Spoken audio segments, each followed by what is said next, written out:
the game, cause see the boxing voice. Sean Zattel, the Boxing Voice here, the former heavyweight champion of the world, two-time heavyweight champion of the world, and former silver medalist. Big we got good fights this weekend, but I wanted to start off with, of course, heavyweight division. Wladimir Klitschko is signed to fight Tyson Fury. Now, Tyson Fury makes a lot of noise in boxing. People pay attention. But does he stand a legit chance at taking the title from Klitschko, who's reigned 10 years? Yeah, he took my title. You're right, 10 years. Yeah, he has a chance. He's a big guy. I mean, Tyson Fury, you know, he talks a lot. You got to back it up, though. And you got to have a plan going into the fight. Because, you know, you're fighting an experienced Olympic gold medalist, very experienced, very long-reigning champion. Wladimir know what he's doing. He know how to fight. He know how to set you up. He know all the little tricks and doing certain things. So with Tyson Fury, what's your game plan? Are you just going to come straight ahead? You're going to get blown out.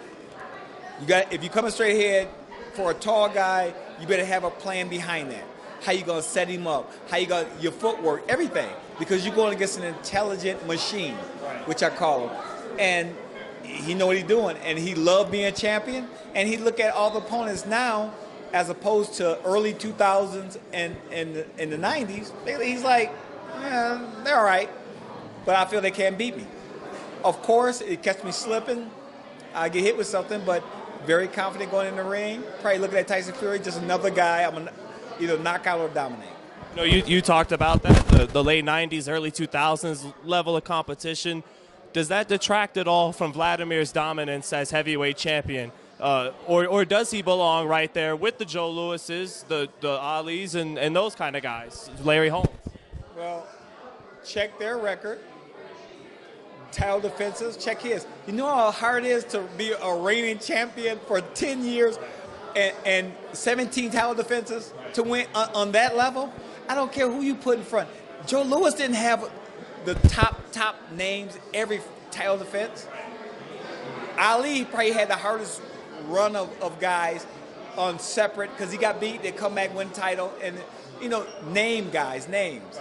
But we don't have the kind of name value with the heavyweights because of the exposure. It's not a top sport. So, you know, you don't get that, the guys don't get that kind of exposure.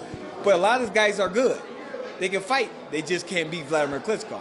It's just a hard matchup. So you cannot downgrade what he's done. He's one of the best heavyweights ever. And people are going to criticize, well, what about such and such? Oh, George Foreman would have killed him. This Joe Frazier, 5'10". Really? Really? So you think people are being a little too nostalgic when they say that? I'm like, really? Come on. For myself, I felt like, and nobody liked to say it, I'm going to hang with all the heavyweights through history. They my size. Very rarely will a guy beat me my size. Nobody, I have never lost nobody my size. Everybody was bigger. Either 10, 15 to 40 pounds bigger. So, you know, I can't beat Wladimir Klitschko. It was a hard matchup for a little guy. Give him his props. The kid, well, I can't say kid. The man can fight. Just flat out can fight. What about